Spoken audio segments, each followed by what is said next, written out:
bukan apa-apa dan bukan siapa-siapa. Jadi kalau begitu kita memahami, insya Allah kesabaran itu ditumbuhkan dengan pikiran, kesabaran itu ditumbuhkan dengan hati.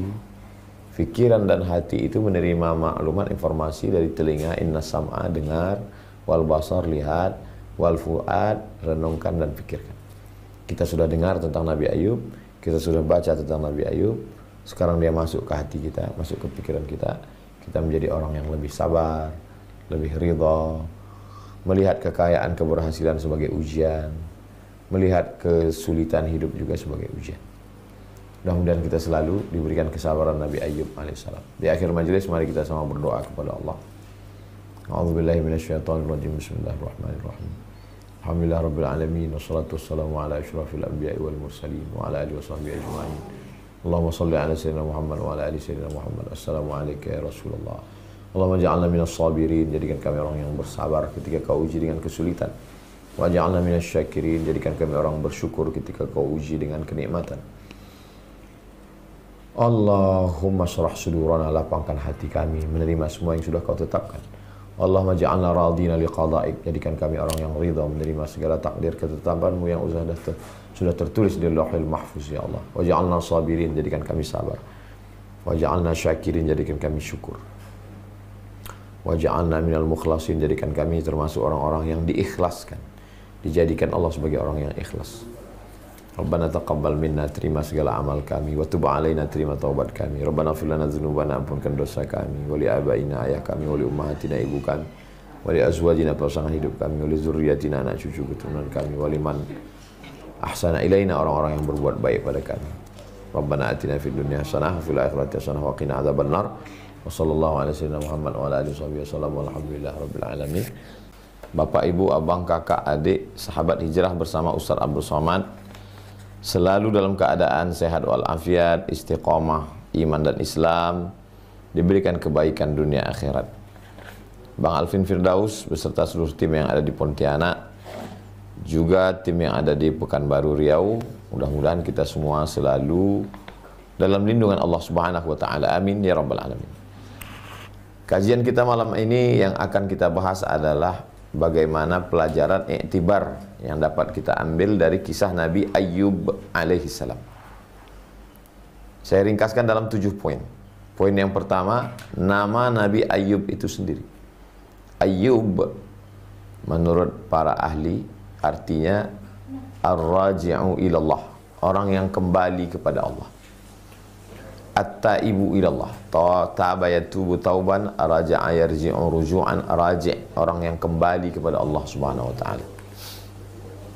Dalam hidup ini kita selalu mengembalikan sesuatu kepada Allah. Inna lillah wa inna ilaihi raji'un.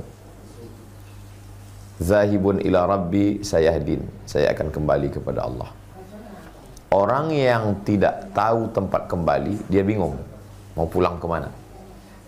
Orang yang tahu kampungnya, jelas habis merantau ini saya akan pulang kampung.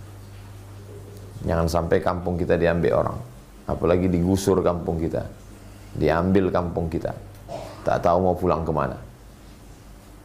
Ini kampung kita yang abadi adalah kampung akhirat, kembali kita kepada Allah Subhanahu wa ta'ala. Jadi kalau ada orang mengatakan apalah arti sebuah nama, dalam nama adalah doa, dalam nama adalah makna, dalam nama Muhammad, orang yang terpuji, akhlaknya terpuji, namanya terpuji, kepribadiannya terpuji. Ayub, orang yang kembali kepada Allah Subhanahu wa taala, di saat senang maupun susah, di saat lapang maupun sempit, di saat gundah gulana. Karena hidup ini seperti naik perahu yang terkadang ada ombaknya, ada angin topannya, ada puting beliungnya. Di saat angin tenang, kita kembali kepada Allah.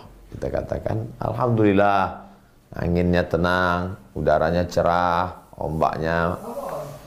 Di saat dalam keadaan susah sempit, juga kita katakan, innalillah, semua datang dari Allah Subhanahu wa taala.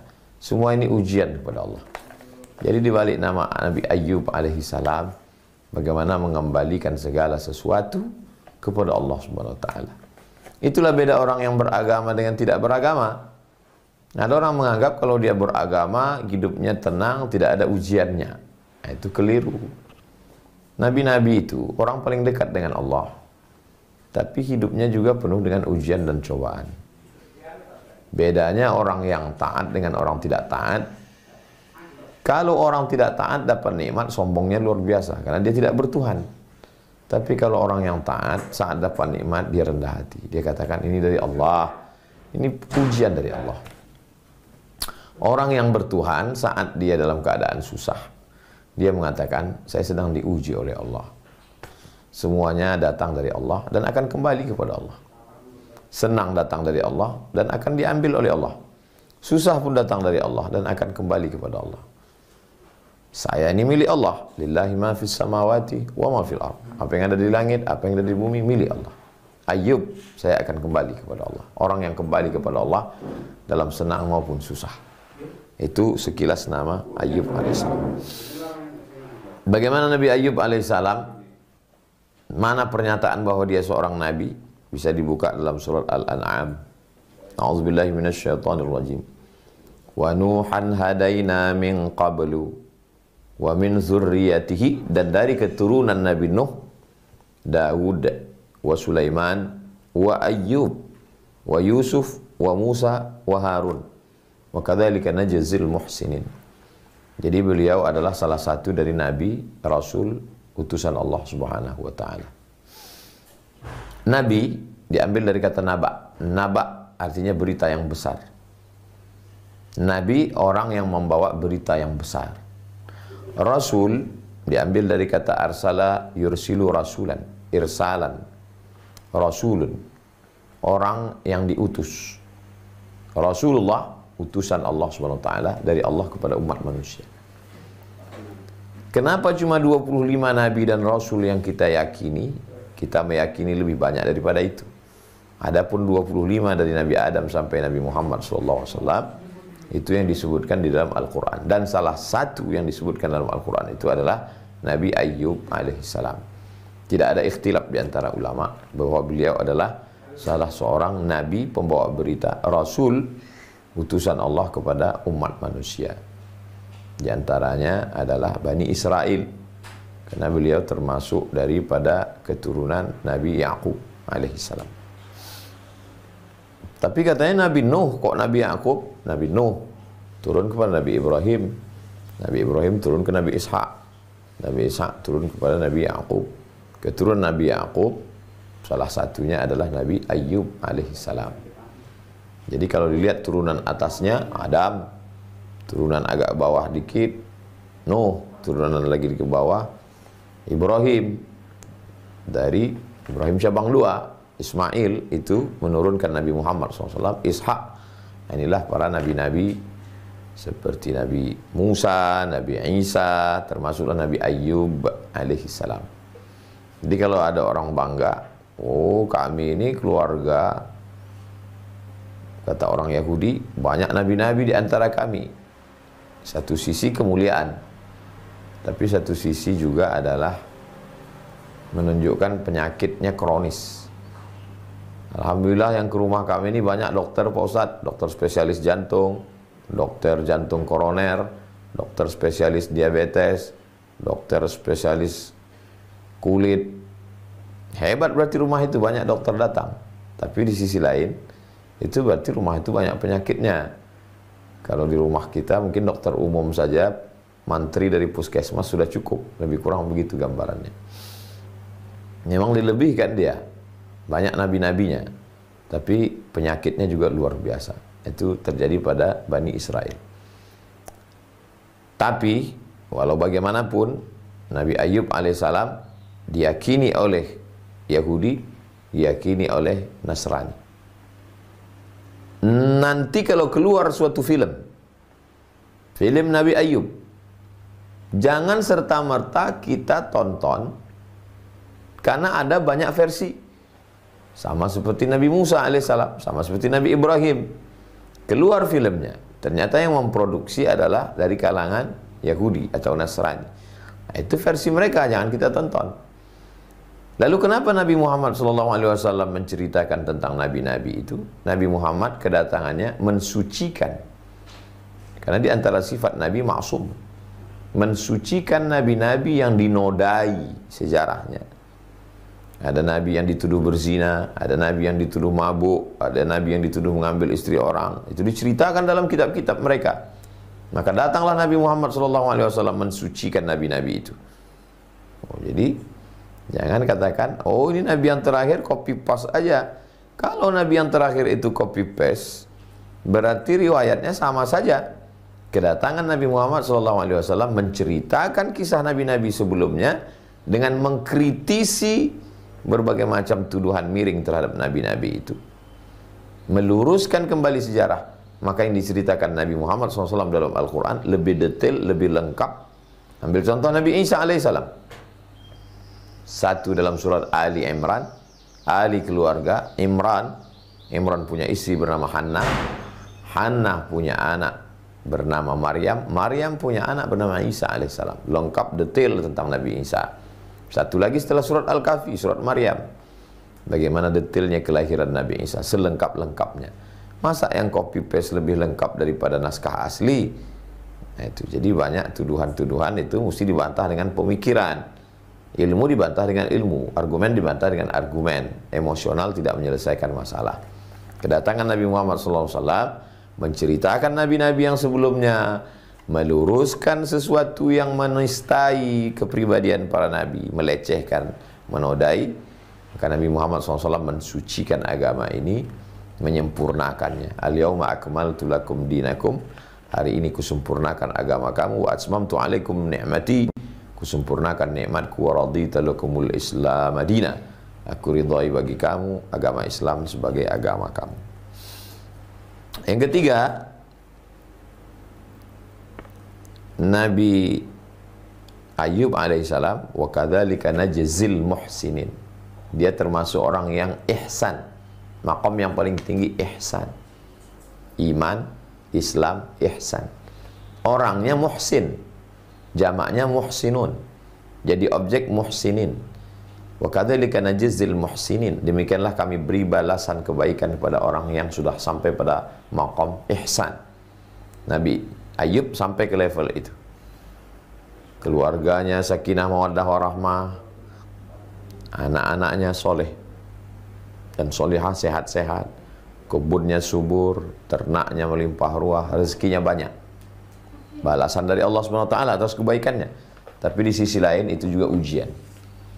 Nah, ini perlu kita luruskan mindset pikiran kita. Kita selalu mengatakan kalau punya anak, punya istri, punya keluarga, punya rumah, punya kebun, punya harta, nikmat.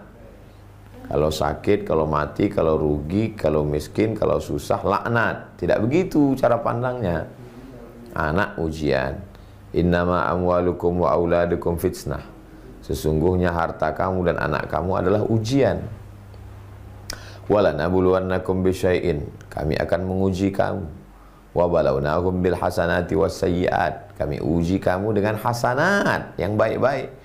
Popularitas, viral, ujian. Jadi pejabat, diberikan amanah jabatan, ujian. Jadi orang kaya, banyak harta, ujian. Ganteng, ujian. Jadi nabi-nabi itu ceritanya itu adalah ujian. Kebetulan ada anak muda dapat ganteng, ujian Nabi Yusuf alaihissalam. Kebetulan jadi raja, jadi presiden, jadi bupati, jadi camat, jadi kepala daerah, ujian Nabi Sulaiman alaihissalam. Lihatlah bagaimana Nabi Sulaiman ketika diuji dengan jabatan.